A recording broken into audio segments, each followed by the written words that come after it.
Hello and welcome. Thank you for joining us today for our newest installment of the Global Church program. In this installment, we will cover the Church in Asia.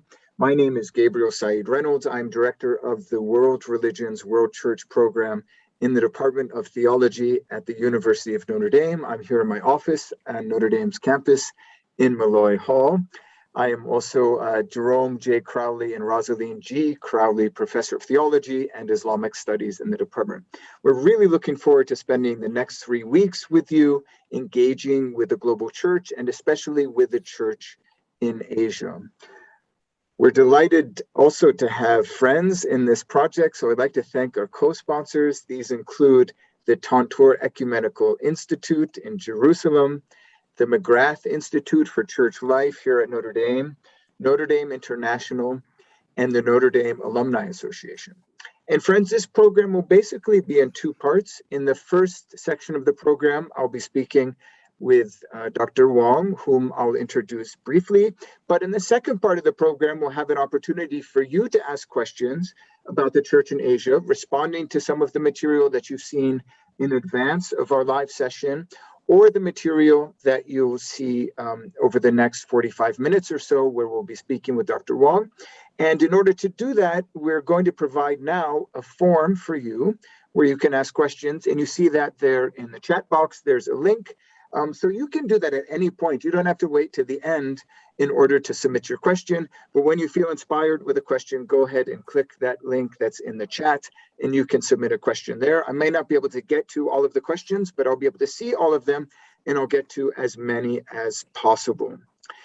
Friends, what a pleasure it is to discuss the topic of the Church in Asia with Professor Zhu-Ying Wong, who completed her doctorate from the Department of Theology at Notre Dame, my favorite department at my favorite university. She teaches both Christian theology and Chinese religion at Loyola University in Chicago, my second favorite university. Dr. Wong is author of a number of works, including a recent article entitled The Concept of the Soul During the Chinese Rites Controversy, the example of Jia Dashang. Who knows if that pronunciation is right? Maybe Dr. Wong will correct me.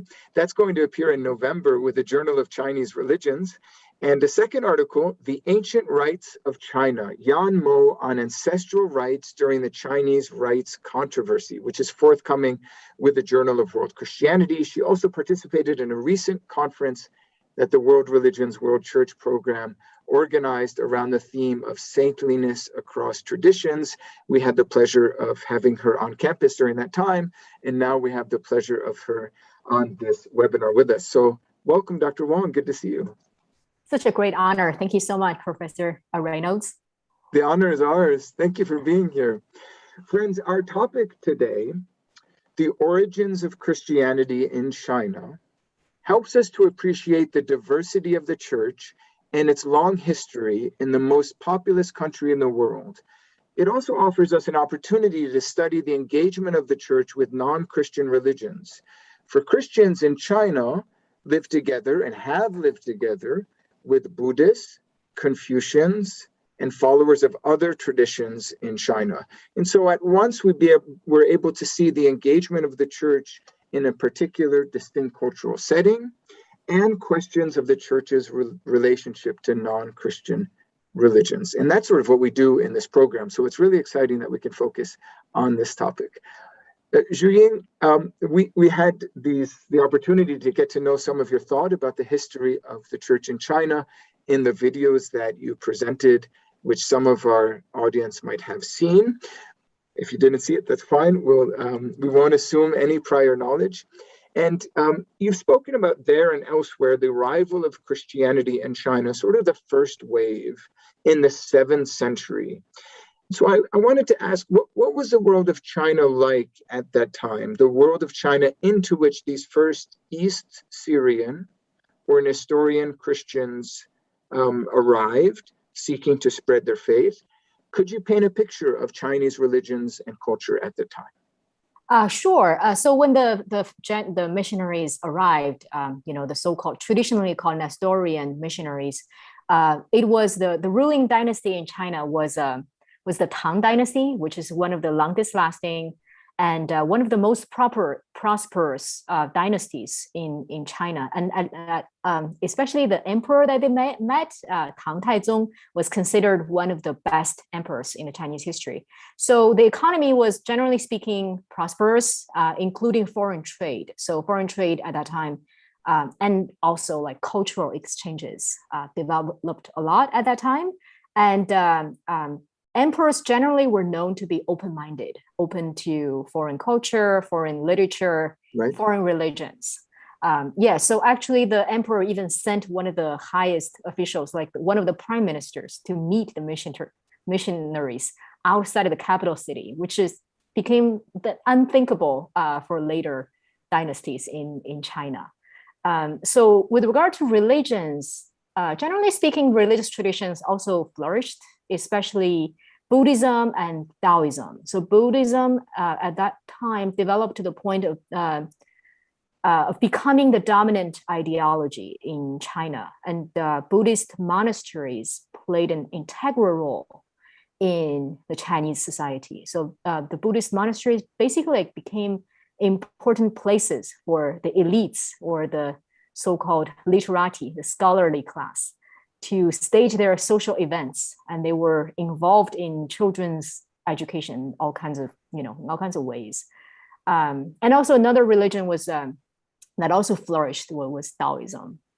So that's so interesting to set the scene a bit, and I think it's important because some of the audience won't be sort of formed or trained in Chinese religions, but important to note that Buddhism does not originate in China. So like Christianity, it comes from the outside, but it arrives first. It arrives from India. Is that right? Yes, that's right. So there are debates about exactly when it arrived, but by the first century CE, we know for sure that there had been a wealth of Buddhist texts in Chinese, and there had been vibrant Buddhist communities in China. Wonderful. Okay. Well, I wonder if we could begin to think about the nature of these first Christians who entered into China, who are present by the 7th century.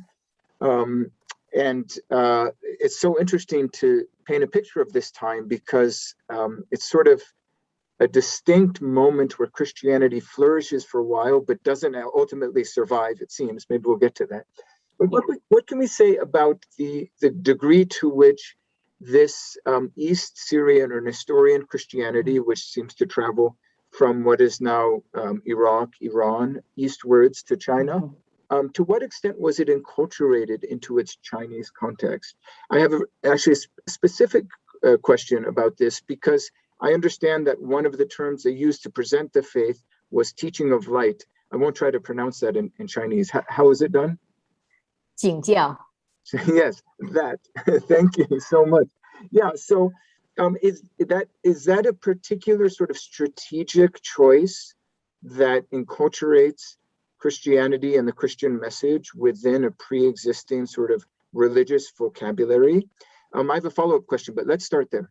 Okay, so the missionaries actually consciously made a lot of efforts toward enculturation of Christianity in China at that time already.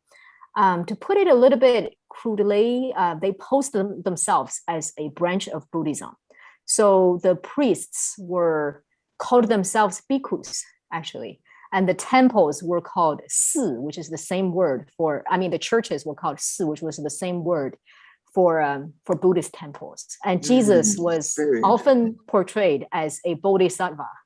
And then they translated the bodhisattva, Bible. Sorry, Xueying, to interrupt you there. A bodhisattva is a holy Buddhist figure, or? Yes, a bodhisattva is basically somebody who's set to become a Buddha, but have taken the vow to stay in this world to help all the other sentient beings achieve Buddhahood. How interesting. Okay. Yes. And they also absorbed a lot of elements from Confucianism and Taoism as well. Just to give one quick example, so in they translated some parts of the New Testament and Old Testament into Chinese. Like in their introduction of the 10 Commandments, filial piety was the most important commandment out of the 10. Yes. So, yeah. As a father, I agree with that choice. Yeah, me too, as a mother as well.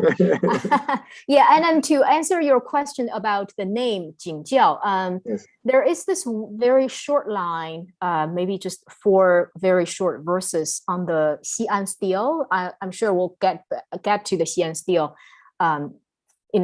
later, but in Xi'an stele, there was a very brief explanation of why they called themselves Jingjiao. By the way, Jingjiao traditionally often is translated as the luminous religion. I translated, and in more recent years, some scholars translate it as teaching of the light, because the word jiao at that time just does not mean religion. Religion was a concept that developed in China very late, maybe not until the 19th century. So that explanation says, so we have this religion, basically, we have this teaching, its merits are magnificent. Again, the Buddhist language there, the merits are magnificent. It is difficult to name it, and we reluctantly call it teaching of the light. So maybe it drew on actually the Christian imagery of God as light. God is light, to say that this teaching is luminous and bright. Beautiful. And then there's this phrase that you mentioned, the wondrous substance of 3 in 1 that's used for the Trinity. Is that also sort of Buddhist language, wondrous substance?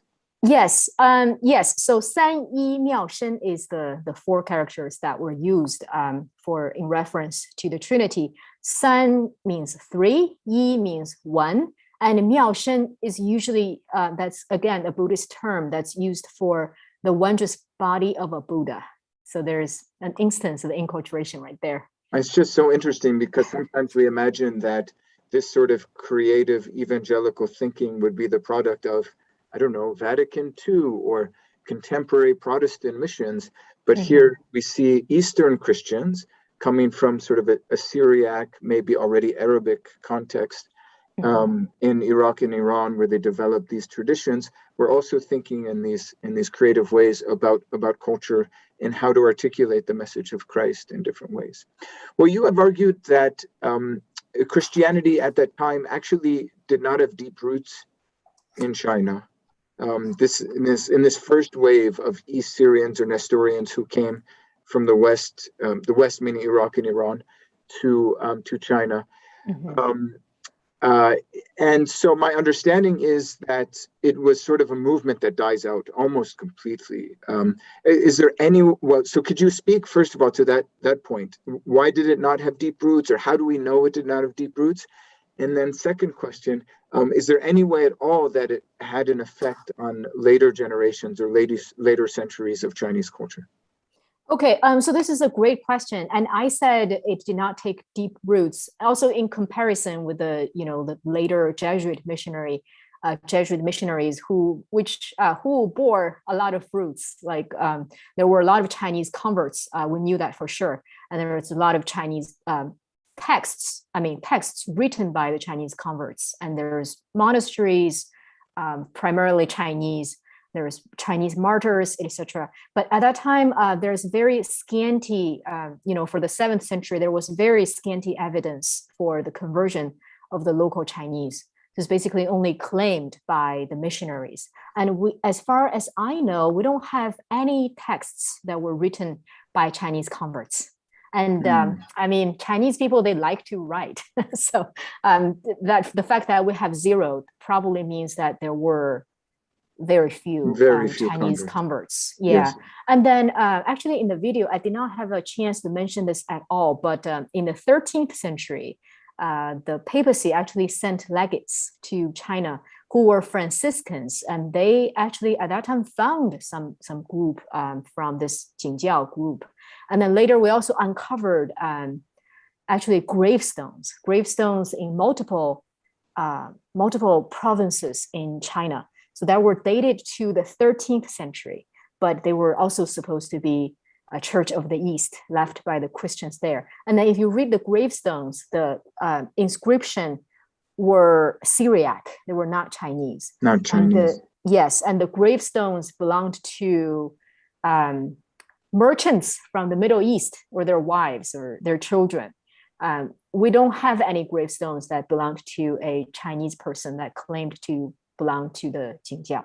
So based on that, I make the argument that so it did not really, I mean, it was fairly popular at one point among the, I guess, the merchants, the traders that came from the Middle East, but it was not so popular among the Chinese. And also like the way it vanished was, it vanished actually, it was suppressed during the anti-Buddhist movement in late 9th century. So people just thought of it as a Buddhist group, probably. So it's almost possible, at least conceivable, that the degree to which it was enculturated with Buddhist language led to its association with Buddhism, and subsequently its sort of targeting under the Buddhist, the anti-Buddhist persecution. Sure, yeah, obviously. Maybe that's totally speculative. We can't be sure, I guess, but. Yeah, but for sure it was suppressed because of its similarity to Buddhism. Yeah, very interesting. Well, let's move on then to the second movement. Okay. And I mean, to me, it's really interesting as someone who studies Islam in the Middle East. There we have another context where we see Christianity flower and flourish and then effectively disappear, especially in North Africa. So, many in the audience will know that Christianity survives to the present day in places like Egypt and in the Levant, Syria, Lebanon, Jordan, Palestine. But in North Africa, what is now Libya, Tunisia, Algeria, Morocco, the patristic church, mostly Latin speaking, as you know as well, disappears almost completely with the Islamic conquest in just a few centuries. So this happens. Sometimes Christians have this very confident notion that the gospel always spreads and expands, but historically it's more complicated. Yes. Well, about this second movement, could you introduce us a bit to the lives? I mean, you did a bit in the video, but speak a little bit about the first Jesuits who arrived to China, or in the case of Francis Xavier, almost arrived to China. But you spoke a little bit about Francis Xavier, Michele Ruggieri, and Matteo Ricci.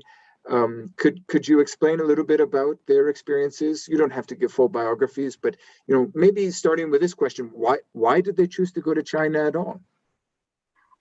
Sure. So that probably speaks about just the orientation of the Society of Jesus. From the very beginning, it is just very missionary oriented, and Francis Xavier was actually one of the co-founders that founded the Society of Jesus together with, he took the vow together with St. Ignatius of Loyola. And he then very quickly decided to, do missionary work. By the way, he was an aristocrat and he had a doctorate in law. And he gave that up and became a missionary. And the first stop for him was India. And then he met with great success in India in his missionary work. And then he moved to Japan, and he was rather successful in Japan as well. And then why did they go to China? I think it's just this, vast land that was seen as a missionary field that was filled by opportunities. And he did arrive in China, but he unfortunately died on a small island that belonged to China, but he did not enter the mainland China. The mainland, okay. Yeah. So Michele Ruggieri, that's the way I pronounce it. I don't know the more fancy Italian. I may not be pronouncing it right. Yes. So Ruggieri was also in India. I guess that's why he probably knew Francis Xavier. And he was known, he also had a doctorate in law. So also a lawyer, but also became a missionary. And he was sent to China, actually became his extraordinary gift for foreign languages. When he was in India, he already showed that and learned the local language very quickly. And that's actually the most direct reason for the Society of Jesus to send him to China. And Matteo Ricci was, I think his influence or importance to Christianity in China just cannot be overstated.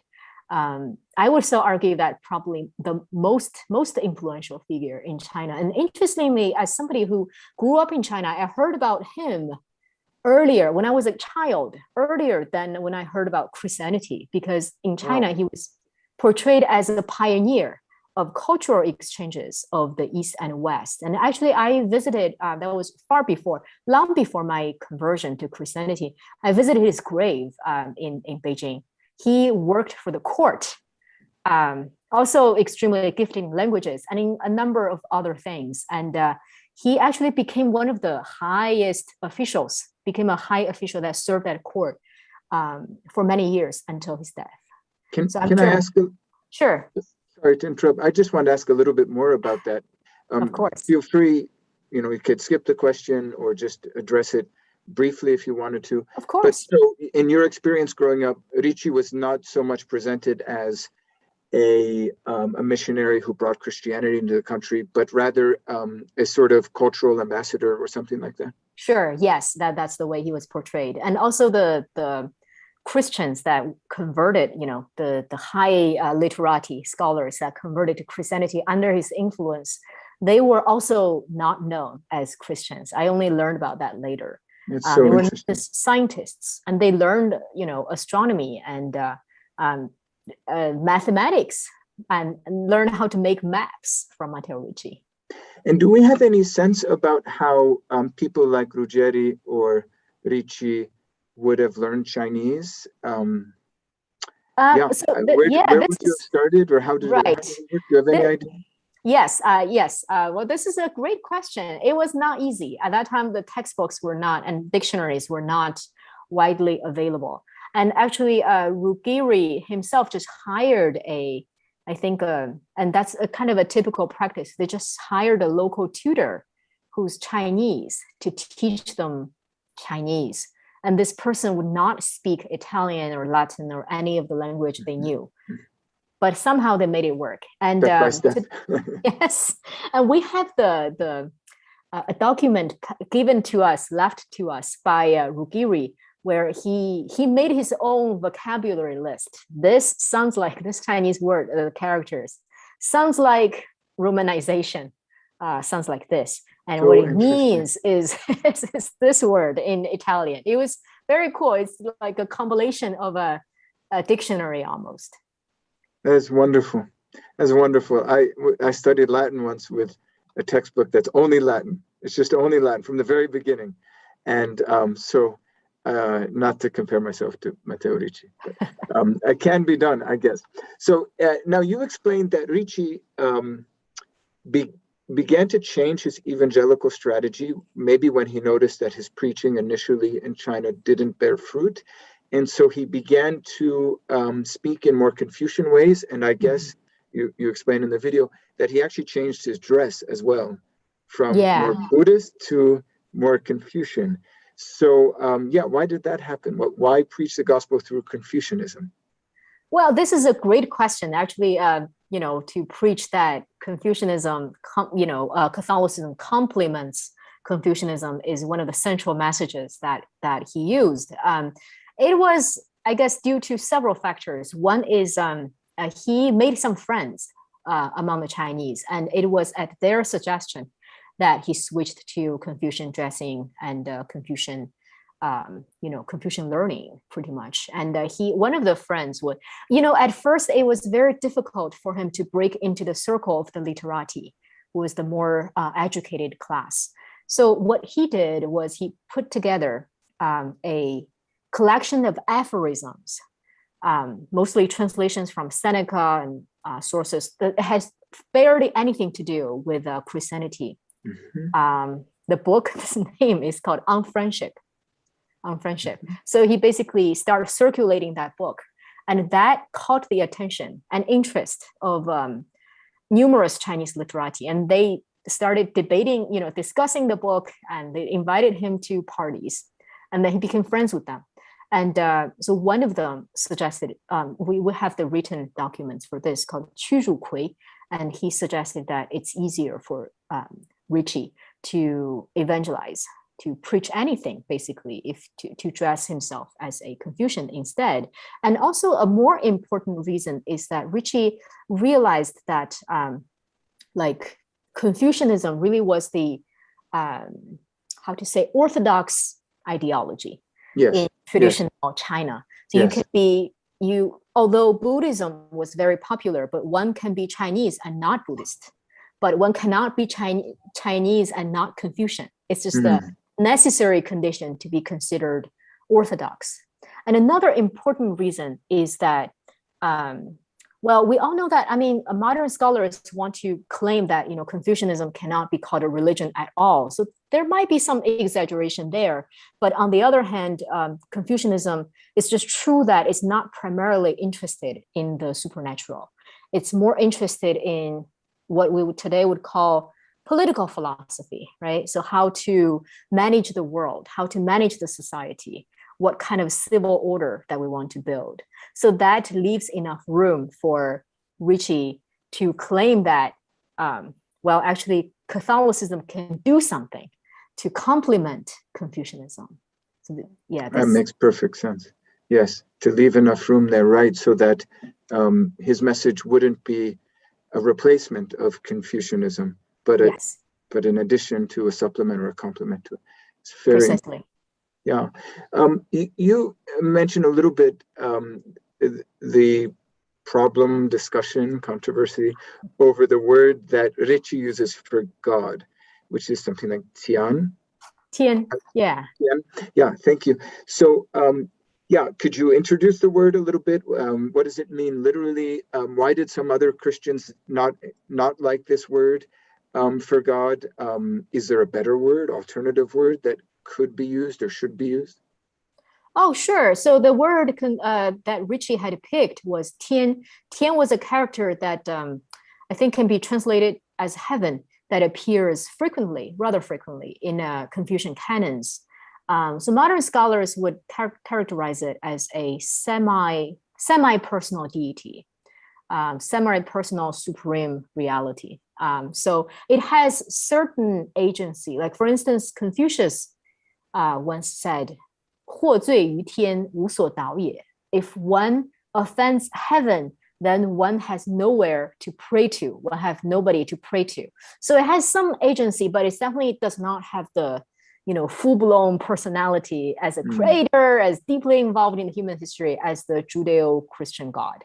So it's just not the same. But I guess Ricci thought of it as the best character, as the best equivalent for the Christian God. And other Christians, especially Franciscans and Dominicans, they were worried because Tian is, I mean, it's actually, it has multiple meanings. Another very important meaning is the sky, it's the blue sky outside. So they're afraid of idolatry. And their preferred translation was 斗司. 斗司, that's a phonetical transliteration, I guess this is what we would call it, of the Latin word deus. Oh. So just to be, they just want to be absolutely accurate about that. So it wouldn't have had meaning necessarily. It has no meaning. Mm-hmm. It has no meaning in Chinese. That's why the Jesuits rejected it. But the Dominicans and the Franciscans thought, well, let's use this term and then we'll explain to people what it means. Or yes, that's their strategy. So it's interesting that actually Ricci himself realized that the Tian does not have enough agency to match the Christian God, and then also to avoid confusion from the meaning of the sky. So he added a character to it called Zhu. Zhu means Lord. So Tianzhu became the Lord of Heaven. That became the more popular term for God in Christianity. And actually Catholicism today is translated as 天主教. 天主教. It comes from, come from Ricci's, development of terminology at that time. Very interesting. Yeah. And then to answer, I guess the other part of your question, there are other characters that are used. For instance, 上帝 is one of, that's also even today, widely in use. It's also another word that Ricci had found in Confucian canons. There's other words too. For instance, like the Protestants, when they came in later, they chose the character 神. It's completely different from the Catholic word for God, 神. But I guess the Jesuit missionaries rejected that word because it could also mean the human spirit, like human beings are spirit and bodies. That's to shen. I guess for them it creates certain confusion. Yeah. So it has something to do with spirit or the word shen. Yes. Yeah. So that's actually in Catholicism, the word Holy Spirit is translated as sheng shen. Sheng means holy, shen means spirit. So, but they do not want to use that word for God. So interesting. It raises all sorts of questions about the relationship between language and truth, language and thought, and but I shouldn't go there. Let's stay on the church in Asia. Okay. And the next question is probably unfair, so don't hate me for asking it. We'll see. I mean, we have this phenomenon though, where even, whereas the Jesuit and Dominican Franciscan missions bear some fruit, and there's, I understand, a living Chinese Christian tradition from that time. You could correct me on that, but that's my understanding. Still, it's relatively modest. The amount of converts, the growth of the church, relatively modest. Whereas Buddhism really flourishes in China, and there's ways of persecution and repression of Buddhism, but still, it spreads throughout through China, and I guess the Mahayana tradition in particular.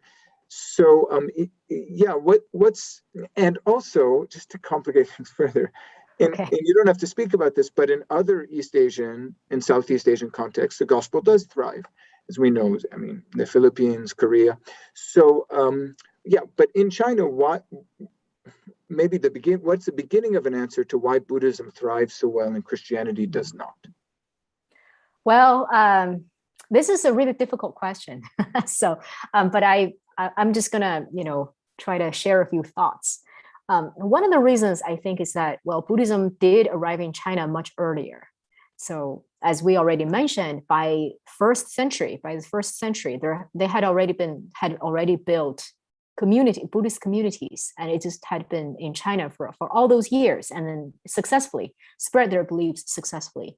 And they proposed this division of labor that just matched up perfectly with the two indigenous traditions, Confucianism and Taoism, right? So Taoism and Confucianism were primarily focused on this life. So on this life, Confucianism for the social order, and Taoism is for longevity. But those two traditions do not really speak extensively about what happens after death, for instance, and the supernatural, So that's why Buddhism just found the perfect spot to fit in regard. And it has transformed, it has shaped the Chinese culture in a very deep way. Like by the time of the 10th century, there was Chinese scholars who started to say, hey, maybe we have become too Buddhist. Like for instance, Zhu-Ying, who was the most influential, considered the most orthodox Confucian scholar in the Song dynasty. His biggest agenda was to restore the orthodoxy of Confucianism and eradicate the influence of Buddhism. But if you look at his thoughts carefully, he also had, Buddhism had deep influence on his thoughts even. But by the time Jingjiao arrived earlier, but if you ask me, maybe people will maybe sing this, but I just didn't think that Jingjiao or the luminous teaching showed enough otherness. So people just thought of it as a kind of Buddhism. Interesting. Very interesting. So yes. when Jesuits came in, so certainly they're preaching a different tradition and people were attracted to it. But Buddhism had already developed in China successfully for 15 centuries. And I have reservation for, the kind of market share, religious market. But it's kind of true that it was already, occupied by Buddhism. So yeah, there is some truth to that. Yes. And then, the Philippines, I can't really speak about it.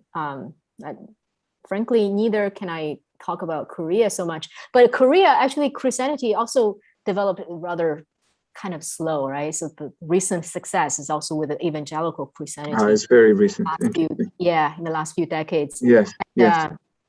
Right now in China, the fastest growing religion is actually Protestantism.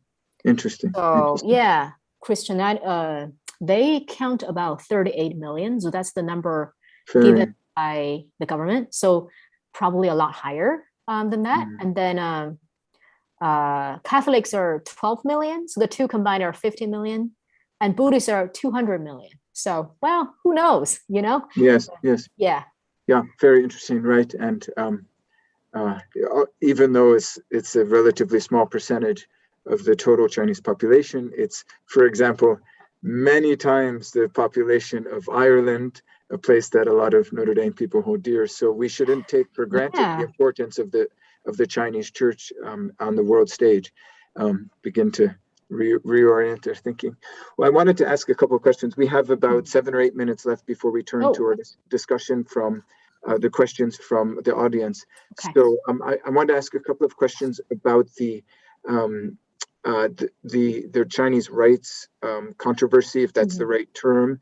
I think you explained there was some controversy over the question of whether Chinese Christians should be allowed to offer sacrifices to their ancestors and to Confucius. Yes.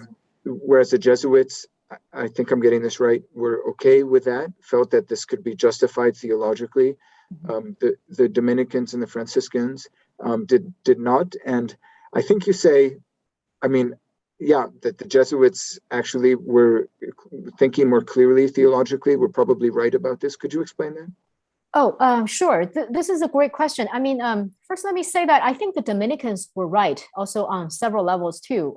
So they were definitely right that a lot of Chinese at that time, even today, they do make sacrifices to ask for blessings of the ancestors. So they're actually more honest about it. There is some, element about the idolatry in it from the Christian perspective, right? So, so they were right about that, and then they were aware. Can I ask, that, sorry, and forgive me, but I just want to really clarify this. So the sorts of sacrifices being offered, it's not only for the welfare of the dead, but also asking blessings from the dead. Yeah, oftentimes people do that. For protection, especially because people believe that if you offend your ancestors, they might punish you with some kind of misfortune. And so people ask for protection. People asking for blessings, among which one of the often asked for blessing is offspring, the continuation of the family. So that and actually they were aware. The Dominicans were aware that if they ban ancestral sacrifice among Chinese Christians, they're going to face a lot of social pressure. I mean, the Chinese Christians. But they were also, I think, were also right that, but none of that is more important than the doctrinal purity.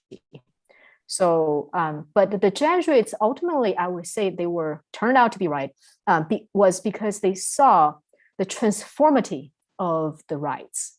So people might have those beliefs, erroneous from the Christian perspective, idolatrous beliefs, but it doesn't have to stay that way. So they told people that, look, so you can make sacrifices, but you have to know that the ancestors cannot really offer blessings. And we're just doing these things to honor them as deceased human beings. So as just a ceremony of honor. And it went very well. It was very well accepted by the Chinese. So if they, were able to, the church, if had sided with them, then the later Chinese controversy would not have continued, and there's a chance that Christianity would not have been banned. So, I guess from the practical perspective, that's very interesting, right? Because ultimately, as you explain, in the 18th century, in 1742, Benedict XIV, Pope, publishes a decree ex quo singulari, in which the church banned sacrifices to ancestors, and you would see that decree as directly related to the subsequent repression of Christianity and the troubles, or some of the troubles the church faced later. Yes, I think to a large extent it did ruin. I mean, I wouldn't. That word maybe is too heavy, but it did do great harm to the growth of the church in China, because that made the like it was not only a moral issue to make sacrifices, it was also a legal issue. So it was like Chinese citizens were required legally to perform those sacrifices to their ancestors. That's for everybody, every family. And the literati, especially, if you pass certain imperial exam, the literati are required to annually go make sacrifices in honor of Confucius. So the first group that decided not to become Christian were the literati class. The literati.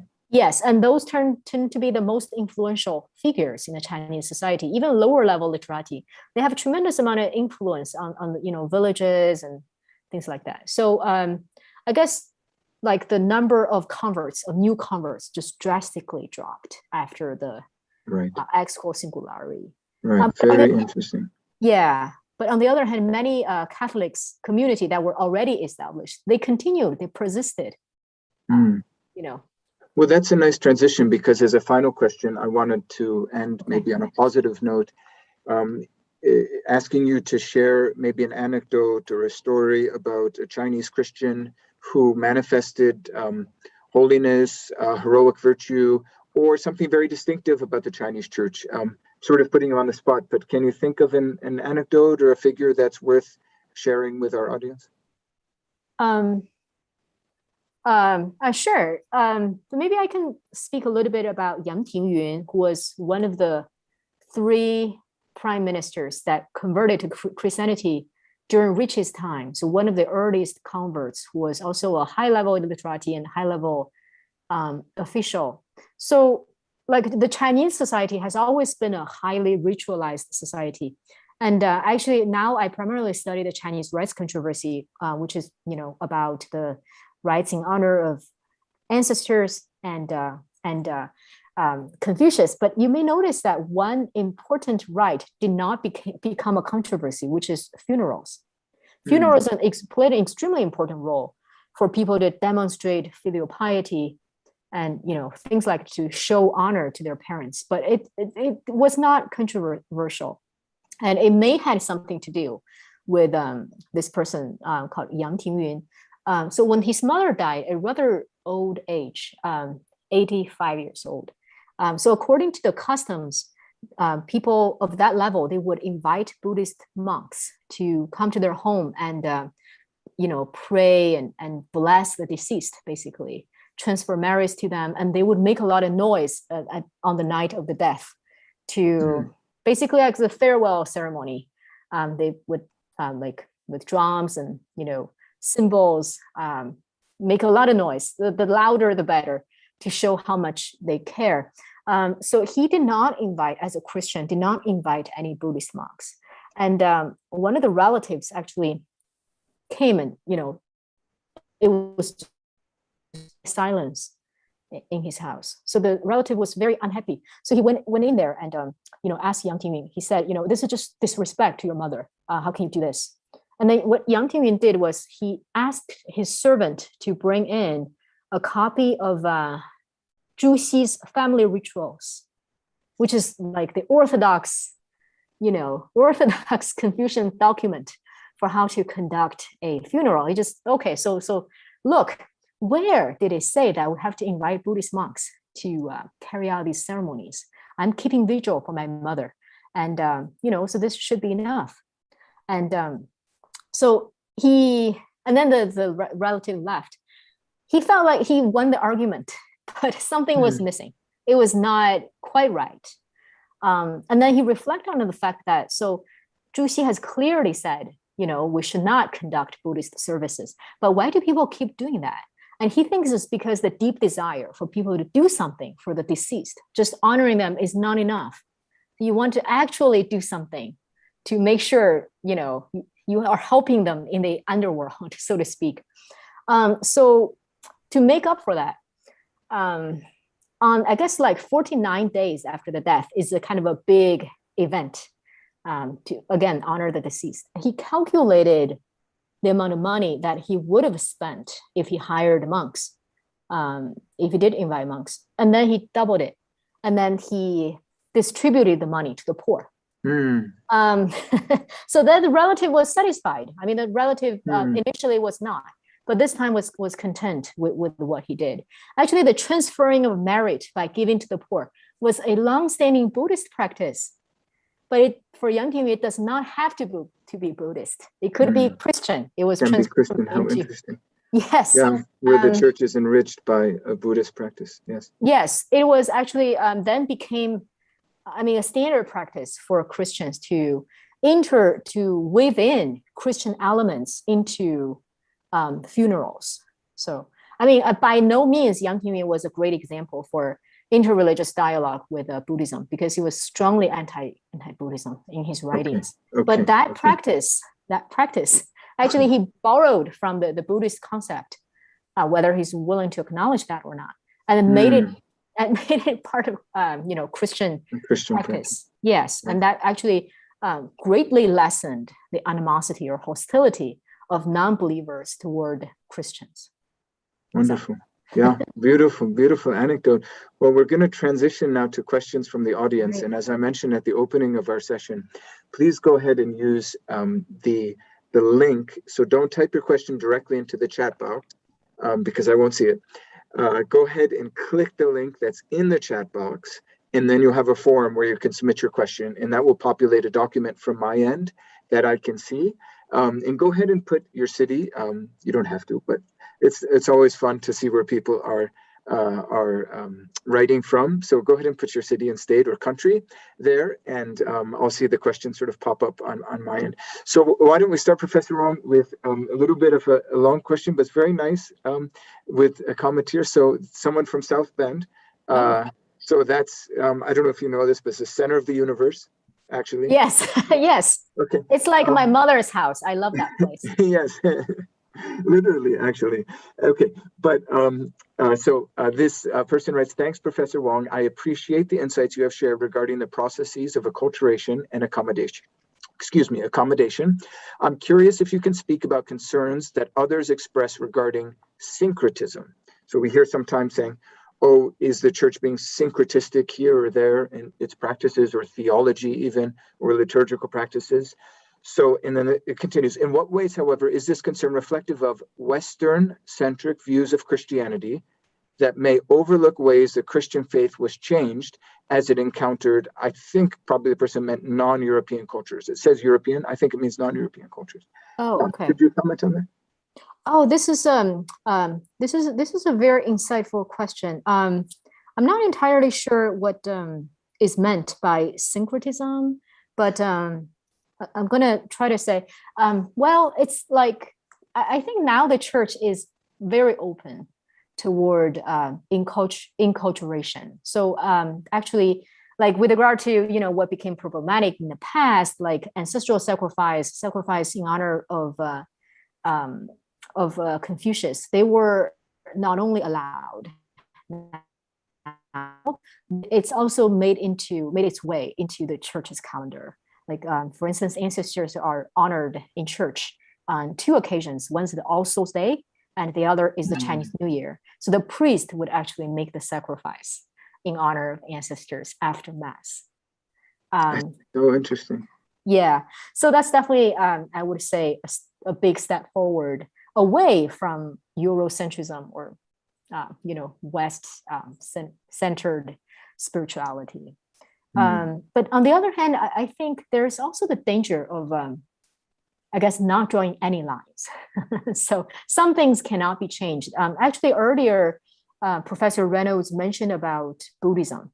Buddhism, I mean, I would crudely, people might not like this, but it's just more adaptable than Christianity in a lot of ways, and has absorbed, elements from Confucianism and Taoism to the point where it looks now significantly different from, let's say, the Buddhism in Southeast Asia, the way, that's closer, that's more like similar to how Buddhism was originally practiced when it came to China 20 years ago, to the point where some scholars... 20 centuries. 20 centuries ago. Yes. To the point where, like some scholars say, we should not talk about Buddhism, we should talk about Buddhism's like as two religions. I think that's exaggerated. They still have a lot in common. But on the other hand, there is truth to it. There is a price to pay for, for adaptation.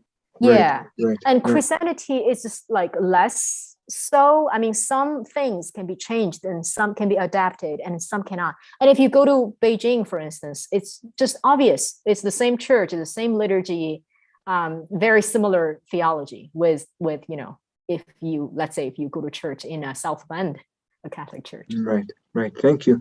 Here's another question with some explanation regarding the early Christians. How did the monks and the literati, and are they the same, monks and literati, or are they different, react to them? Did some steadfastly oppose them, or perhaps did some mediate this new thinking to the wider population? Also, could you address what percentage of the population were literati? Okay. So this is a good question. So literati are the so-called scholarly class. Basically, if you pass the local level even of an imperial exam, you're considered a literatus, a scholar, and you're exempted from, let's say, a physical penalty if you were to offend the law. So there's a number of privileges that's attached to the literati class. I can't say for sure what's the percentage, but it's probably not very high. It's male. It's only for male, and roughly 5% of the population, maybe something around there. And then monks were usually Buddhist monks, right? So I guess that's maybe what that person meant. Literati are Confucian. So you have to, study the 4 books and 5 classics to pass the exam. First on your county level, and then the province level, and then the national level. So you become higher and higher up in the literati hierarchy. So that has actually a very separate system from monks. Monks do not participate in that because they have left the world. Great. And then here's a question I might comment on a little bit, but maybe you could add to this as well. So a friend from Benita Springs asked, what was the impetus for the East Syrian migration into China in the 7th century, Sassanid collapse? Question mark. Was it because of the Sasanian? So if it's okay, I'll just add briefly on this because it's a little bit closer to the sort of thing I do, since the East Syrian church, it flourishes in what is now Iraq and Iran, but also a little bit further to the west also, but eventually spreads east to what is now Afghanistan, Pakistan, India, and into China. But it is a missionary church from its origins, and because it largely existed outside of the Byzantine Empire, which the borders of which were basically around the Euphrates River. Its natural sort of area of growth was to the east, and as many may know, the Byzantine Empire was the orthodoxy of the Byzantine Empire was not Nestorian, but so-called Chalcedonian. So and then Islam arrives. Prophet Muhammad dies in 632, and Islam arrives into Iraq about a few decades after that, actually even earlier in the late 630s. And that it gives another reason to preach outside of the boundaries of the Islamic Empire. I don't know if you want to add to that, Professor Wong. Yeah, no, that's a great answer. I would not have known that. Thanks so much for the information, Professor Reynolds. So if I was to add anything, it's probably the Silk Road that leads to China. And that time, as we have already mentioned, the economy in China prospered, and there was a lot of trade between the Mideast and China. So a lot of merchants, traders, they actually came to sell, spices and things like that. And they buy silk from China and go back to sell it. So that's why it's called Silk Road. So a lot of the missionaries, it's the path is already treaded. It's like he just followed. And also maybe out of some religious needs to pastor over these Christians that basically traveled to China to do business. So they also came. Thank you. And maybe one final question. Actually, 2 people have asked something very similar, one from Albuquerque and one from Tiverton. And they're both asking about the relationship between sacrifices to the ancestors and Christians honoring or venerating the saints. How closely related are these theologically, and are they actually integrated in the life of Chinese Christians? This is a very good question, and it's a highly debated question right now. And actually, some theologians have argued that we should include the ancestors into the communion of saints. So I think those two, though, belong to very different categories, and there should be a distinction made. A clear distinction should be made between ancestors and saints. So for one thing, saints are in the presence of God, but with ancestors, we don't know that. There is something beautiful to it, whether, the elders, whether they were good or bad people, does not matter. They're my elders, they're my parents, my grandparents. I should pay respect to them, to thank them for bringing me up. So it's that kind of mindset. Well, saints is, the veneration, because we know that they are in the presence of God. We ask for intervention, for their intervention, and they're there for us to imitate, right? So they're examples. Not every ancestor should be imitated, to put it that way. And another major difference between ancestors and saints is that saints is for all Catholics, for everybody who belong to the Catholic Church, but ancestors only belong to one's own family. Actually, Confucius has explicitly said, like that 2,500 years ago in the Analects, that if one honor the parents of someone else, it's called fawning. It's fawning. We do not honor the ancestors of another family, however awesome they might have been. So it's so it's just like, yeah. So in my view, growing up in China, it's this, Chinese Catholic, just two very different things. Wonderful answer. Thank you so much, Professor Wong. What a great reflection on the early history of the church, but you took us through the later missionary movement and a lot of complicated things, because of course the Jesuits and Franciscans and Dominicans all have their theological traditions, engaging now with the world of Chinese religions, plus all of the historical, political, social things going on. So it's such a masterful job. Thank you. Everyone will be really happy to know that next week in our second session, Professor Wong will be back, and together we'll be speaking with really one of the leading experts worldwide on Chinese Buddhism, and that's Professor Robert Gemello, formerly of Harvard University, but he was enlightened himself and moved to Notre Dame, and is now an emeritus professor from our Department of Theology at Notre Dame. We'll be speaking about Chinese Buddhism, also Buddhism generally, what are the noble truths, what is the path in Buddhism, and then we'll be speaking about a really interesting figure known as John Wu. I think you know a bit about John Wu as well, Xueying? Yes, yes. Well, he's a 20th century Chinese theologian, right? So. Yes, wonderful, fascinating figure who translated the New Testament into Chinese, also was a diplomat in the Republic before the People's Republic. And so we'll be speaking a little bit about John Wu as well with Professor Gemello. So please, friends, do not forget to stay with us. Also spread the news.